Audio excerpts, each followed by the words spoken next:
Hi, this is Maggie from Maggie Moon Tarot, and today I wanted to show you a new deck that I was gifted on my birthday from my friend Anita. And it's actually a deck and a kit, and the deck is called the Intuitive Night Goddess. And let me show you what comes with this deck. It's by Lindsay Silverman. It's Linzi Silverman at Eye of Astro. And I will go ahead and put in the drop down where you can reach her and look at her products. She included 2 mini cards of her deck. And there was a beautiful deck pouch that came with it. I love the stunning design throughout the deck. This is really an amazing deck. I had not seen this deck out there, and also came with a cloth, which is beautiful. There we go. The hand above. I think that I would use it with the hand this way. So it's a beautiful altar cloth that came with it. And so let's take a look at the deck. And so this is the box. It's nice. It's a sturdy box. It comes with the little thumb areas where you can open the box easily. It has a companion book. And inside it shows the hand, kind of our hand. And in the back of the book, it has it's represented all of the elements. And it says, pull from the stars, trust what you receive. And then this is the back of the box. It says, connect to intuition, delve into nature, cross the hidden veil, embrace the universe, unfold your myth. This is the deck itself. It's gorgeous. I love the quality. You know, if you're a deck collector or a reader, card quality is really important. And this has a wonderful card quality. The design on the back, you can see, is beautiful. It is gilded. There's gold on the side. And so before we get to the cards, I want to talk a little bit about the deck and Lindsay Silverman. She's the author and artist of the deck. And the first page says, connect to intuition, delve into nature, cross the hidden veil, embrace the universe, unfold your myth. And so in the beginning of the deck, I love this because in the book, I love mantras. And so she's got different mantras you can use before your readings, just to maybe reinforce something that you're seeing. And one, my magic is my power. I love that one. They're all great. My potential is infinite. I'm the master of my own destiny. I'm mindful, I'm present. So she has a whole list of the mantras here. And then she talks a little bit about the deck, and I want to read it because this is a different deck. It is a rider weight based, but it also has some really beautiful, just beautiful cards and just the symbols. So it says the Intuitive Night Goddess Tarot is designed to connect with magic without and within through the medium of collage and otherworldly array of goddess figures light upon mystical landscapes replete with symbolic flora and fauna, channeling the divine feminine energy, inviting us to realize its surrounding potential. Digital and hand-drawn illustrations reference ideas of creation and destruction, those spiraling cycles of shifts and knowing. And then it's made to welcome you home. There's a mantra I keep around my apartment: unfold your own myth.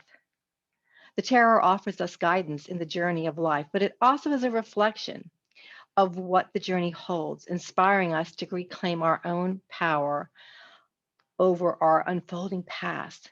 And each card presents an abundant nature scene beneath a starry sky. The night represents the hidden, the unknown, the subconscious. Here in this vortex, time stops and intuitive knowledge reigns supreme. The moon and stars illustrate our own reflective powers. And I guess I'm drawn to this. I'm an Aquarius, Sag rising, and the moon and stars have always fascinated me. And she says the goddess depicted by these cards are not specific, but rather archetypal, composed from various cultures, becoming those we may recognize in each other and within our personal histories. They embody the timeless divine feminine spirit we all possess, regardless of gender or ethical constructs. And she says, on that note, feel free to substitute pronouns throughout this guidebook as you see fit. It infuses each of us with empathy, intuition, creativity, nurturing, sensuality, power, strength, and wisdom. And when working with a particular goddess energy, see how you can invite her spirit, her essence, into your own path. Allow her to offer a place of strength and understanding from what she extends. May you find healing and enlightenment. By connecting to this energy, we connect to the potential depth and magic within ourselves. As an embodied goddess. So this deck invites us to be strong as well as soft, inquisitive, and transcendent. And she said it's based on the Rider-Waite Tarot with many cards remaining the same, the names, while others are a little different. But feel free to bring your own knowledge from other decks or maybe your traditional education to this, or if you are strictly an intuitive reader, this deck would be perfect. And so she's got how to work with the cards, connecting with your deck. She has some spreads and layouts. She also has card symbolism in here. She talks about how she uses the major and minor arcana, which is pretty traditional. And then she talks about the suits or the elements, the wands, the cups, the swords, and the pentacles, moving through each suit. And then her court cards or royals are the nymph, which would be the page in traditional tarot. And it's, she says she's ready to explore the path that awaits, which is very, very true about the page. The warrior is the evolution of the nymph, and that is traditionally the knights. And so she becomes emboldened to explore the world. And it goes on, she's got a lot more detail. And then the queen represents someone mature who has the benefit of life experience. And she has that high divine feminine energy that you're tapping into. And then the spirit, which is generally the king, represents our highest self.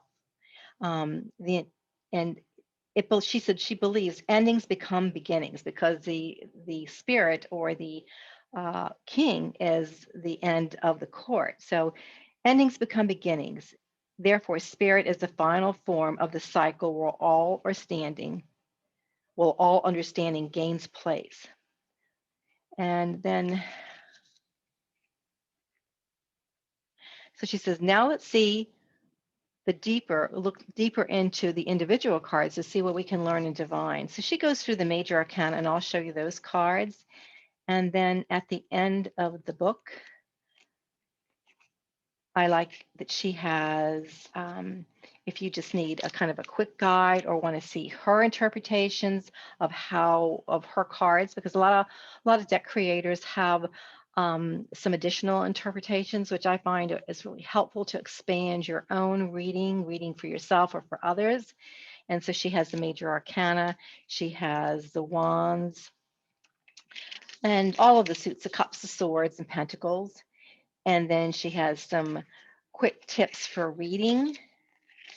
And then what I like is her origin story that she has in the back of the deck. We all have an origin story. All things have an origin story, so does this deck. And she said this deck started as a thought, that had been attempted many times but never felt right. It wasn't until a darkening day upon twilight, when I was alone in the deserts of the Southwest, meditating on the abundance of spiritual power and connection surrounding me, that the vision for these cards came. Nighttime scenes full of lush nature, animals, magic, and beauty, with goddesses standing proudly, fiercely, and wildly amongst them, awakened before me. Over the next 3 years, I spent more than 1,000 hours piecing together these worlds through digital collage and drawing to create a language that tells a story of what tarot means to me. And so she said she has worked with the traditional tarot and other oracle decks, um, with creating this. And then she says, I hope you discover your own power and magic and learn to trust in your intuition. Find your place among the stars.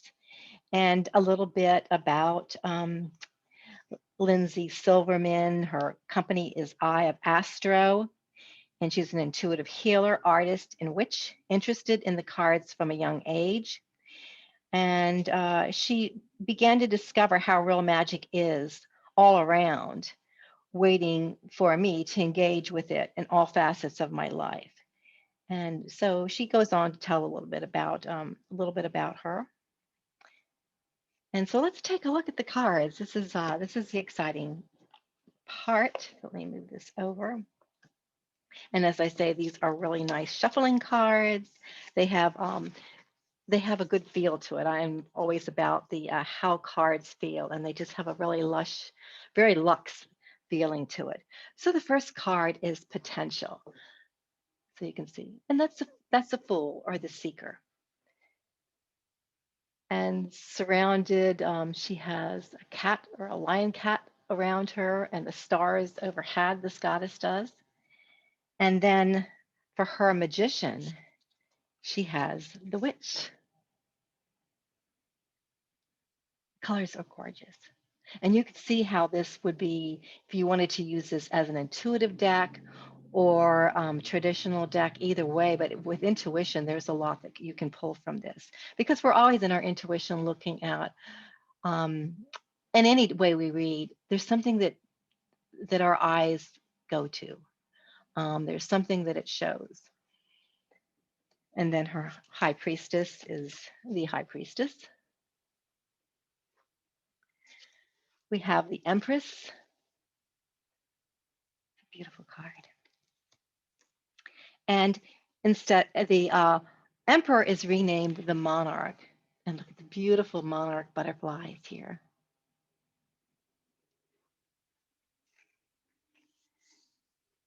And then instead of the teacher or the Hierophant, we have the mystic.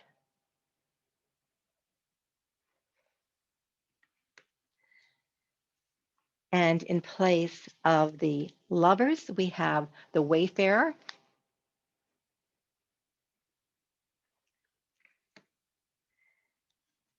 And instead of the Chariot, we have this winged goddess, Freedom. I like the renaming of the names of the cards that she chose to rename. And then we have Strength.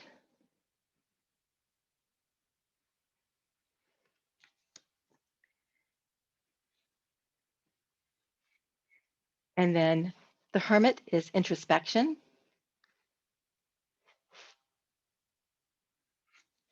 And instead of his lamp, she has a beautiful wand, almost like a light wand with fire on top of it.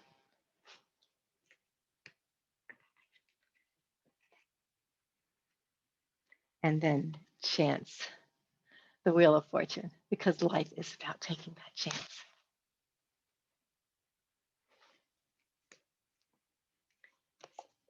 We have Justice.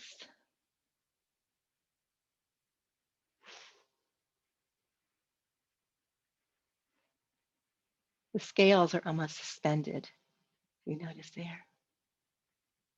And I'm all about flowers and herbs. So this is a beautiful deck if you're really into flowers and herbs, or just wanting to learn the language of flowers, or how different flowers interact in a reading. And then she has meditation for the hanged one or the hanged man. Some people name it the tree. So this is a beautiful card. And all of the images are very culturally inclusive. I like that. And then her death card is beautiful, which some people call transformation.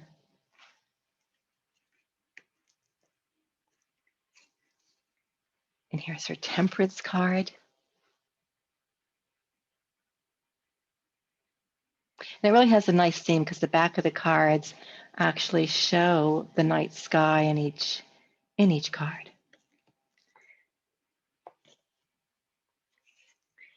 And the devil is reclamation.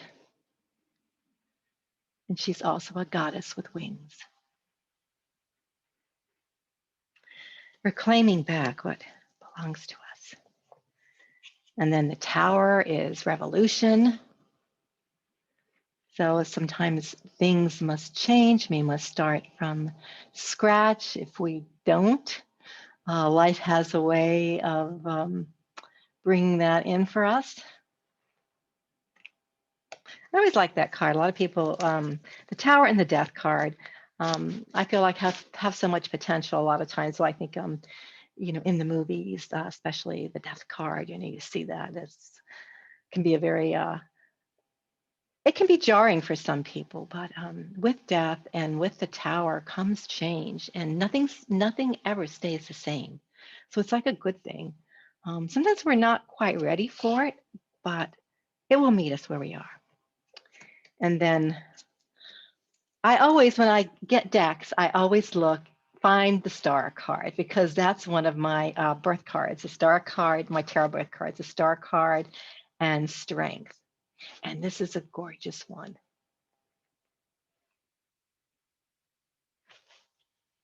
That's kind of my read to see how I'm going to like the deck. Those are the two cards I kind of interview. And then her Moon card. This is beautifully done. You have some of the Rider-Waite influence. It's in the dog's wolf and the crayfish coming out from the water.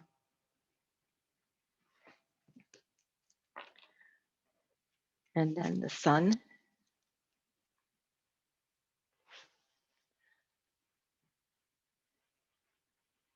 I love the flowers, the beautiful sunflowers. So she keeps that theme with some other flowers.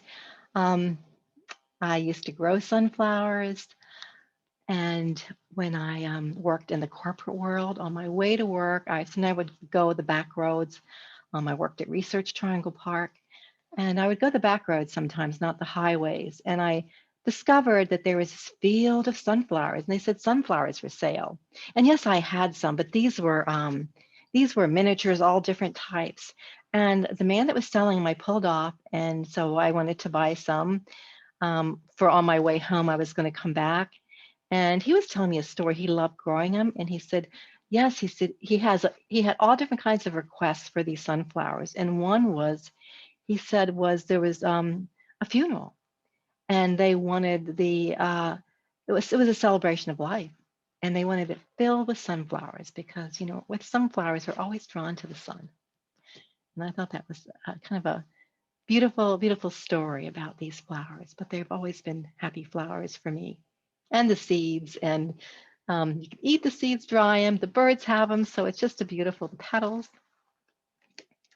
And then Awakening, which is a judgment card, and this sometimes people do call this card Awakening.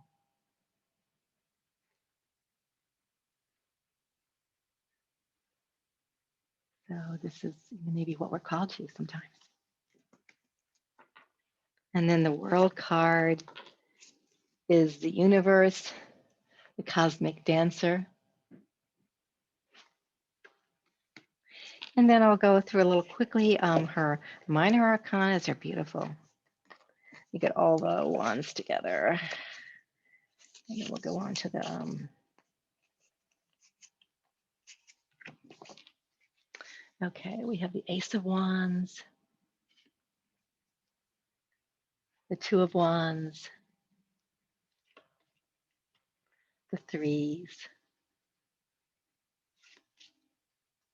the Fours. I love this one with the hand coming up. What potential is that for us? The Fives.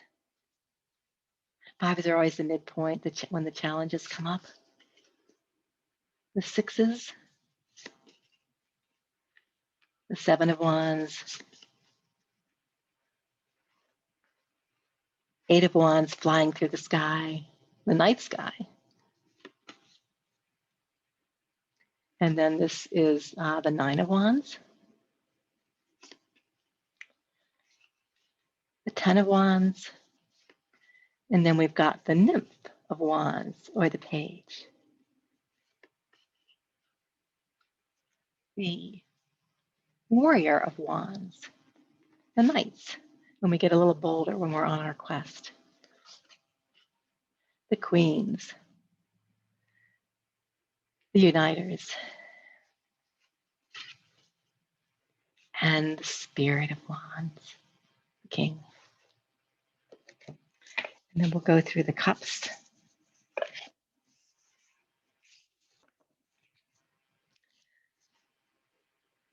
This is a beautiful cups card. It almost looks like a lunar moth, and I'm going to have to read through the book with the illustrations, with the nature symbolisms to familiarize myself. So I'm going to be working with this deck for daily draws. I do on Instagram, Minute with Maggie, so you'll see this deck a lot coming out. The Two of Cups,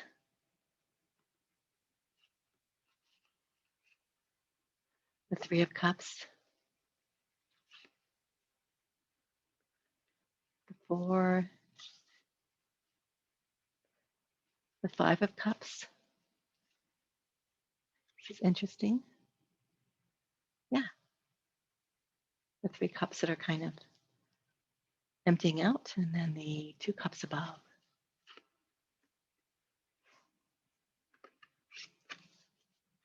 The Six of Cups, Seven, the Eight. This is really an interesting drawing on the Eight of Cups. I like this. Walking away. Something's calling her. The Nine of Cups, often referred to in traditional tarot as a wish card, fulfillment. The Ten of Cups. Oh, it's just a beautiful Ten of Cups.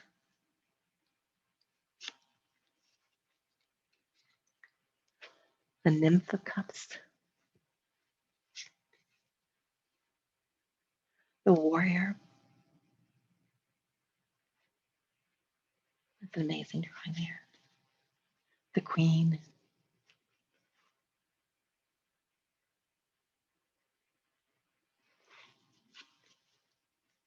And the Spirit of Cups. And then we'll look at the swords, the suit of the mind, suit of air, the Ace of Swords,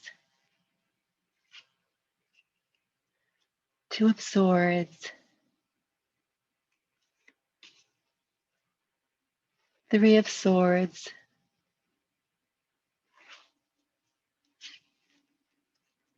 there's so much detail in the cards. Four of Swords, the Five,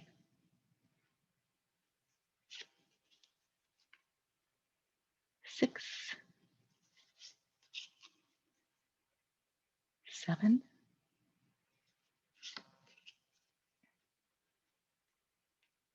the Eight of Swords,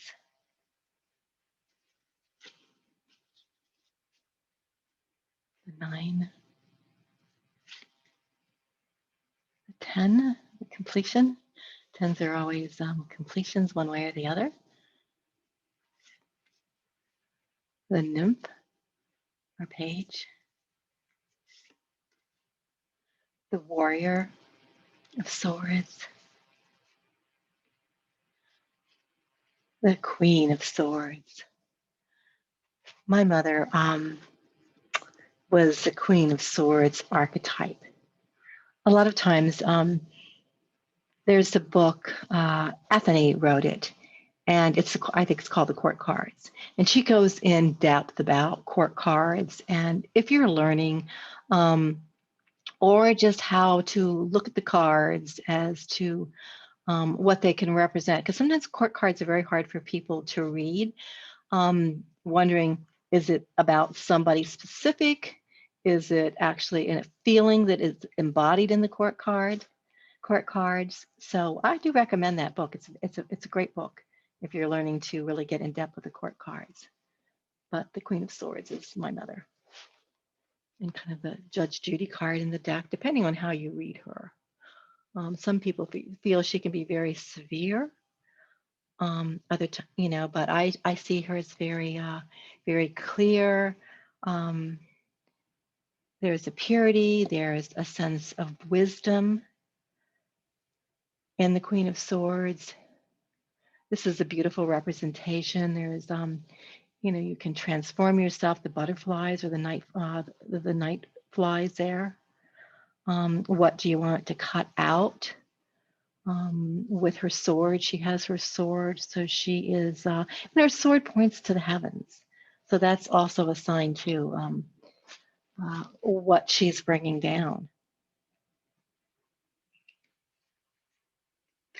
And then I love this one. This is the Spirit of Swords. This is an attainment in this deck, the maturity of this suit rather. And then let's go ahead and look at Pentacles, or coins, they can be called. So the Ace of Pentacles, the Two of Pentacles, very Rider-Waite-like, but I like the way she is. She's embodying and it's going through her. And then this figure 8, the infinity symbol, the Three of Pentacles,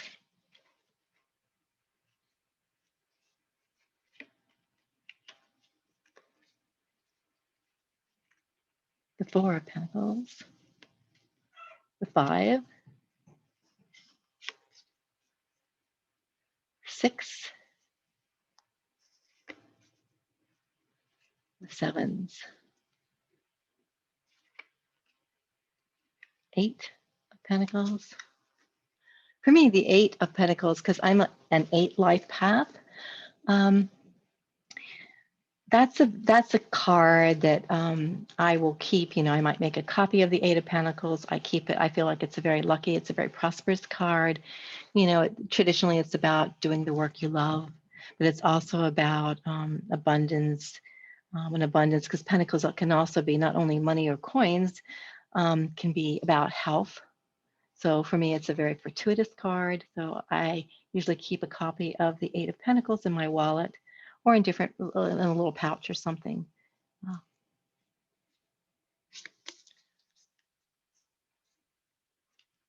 The 9 of Pentacles.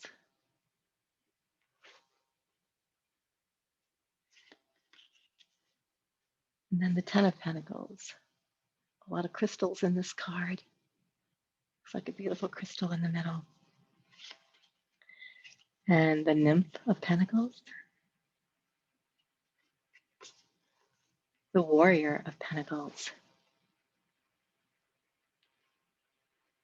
It's a beautiful card.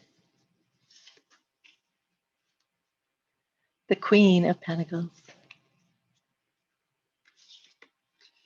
And the Spirit of Pentacles. So I hope you have enjoyed going through the deck with me. Again, we are talking about the Intuitive Night Goddess Tarot. And this is by Lindsay Silverman, Eye of Astro, and I will put her information down below. And so I hope,